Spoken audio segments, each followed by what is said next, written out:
সেদিন একজন রিস্কাওয়ালাকে জিজ্ঞেস করা হয়েছিল যে যে নতুন সরকার আসলো তাতে আপনার কি সুবিধা হইলো বা আপনি কতটুকু আপনার প্রত্যাশা পূরণ হয়েছে। তিনি একটি কথাই বললেন যে আগেও আমরা পেঁয়াজ 120 টাকা কেজি কিনতাম, এখনো পেঁয়াজ 120 টাকা কেজি কিনি।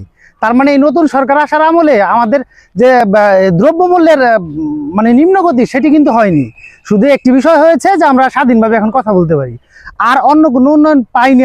আমরা চেয়েছিলাম যে আসলে যে পরিমাণ হবে, পরিবর্তন হবে, সেই পরিবর্তন কিন্তু আমরা এই বর্তমান সরকারের কাছ থেকে এখনো পাওয়া শুরু করি নাই।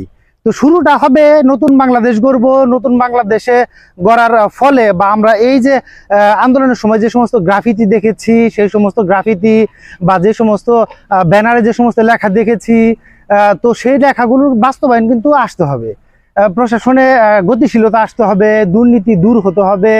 এই যে পুলিশ সংস্কার, এই বিষয়েও কিন্তু আমরা আসলে বড় কোনো উদ্যোগ দেখতে পাই নাই।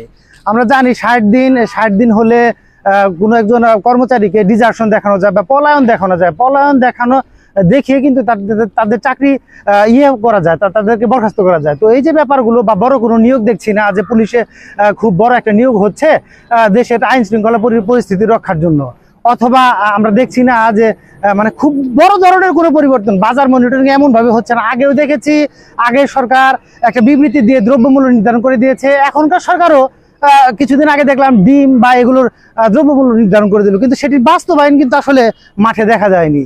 তো এই যে ব্যাপারগুলো সেটি হচ্ছে না। এই যে দুর্নীতি যারা করেছে বা এই যে অর্থ লোপাট করেছে তাদেরকে কিন্তু আসলে ওই আমরা ধরার প্রক্রিয়াটা দেখছি না, বা টাকা ফেরত আসবে শুনতেছি, আসলে সে আসার প্রক্রিয়াটা এখনো শুরু হয় নাই। অর্থাৎ এই যে বিপ্লবী সরকার বা আমরা বলতে পারি যে কি আন্দোলনের ফলে যে সরকারটি আসবে, তেজি সরকার, সেই সরকারের কার্যক্রম সেভাবে আমরা প্রতিফলিত হতে দেখছি না।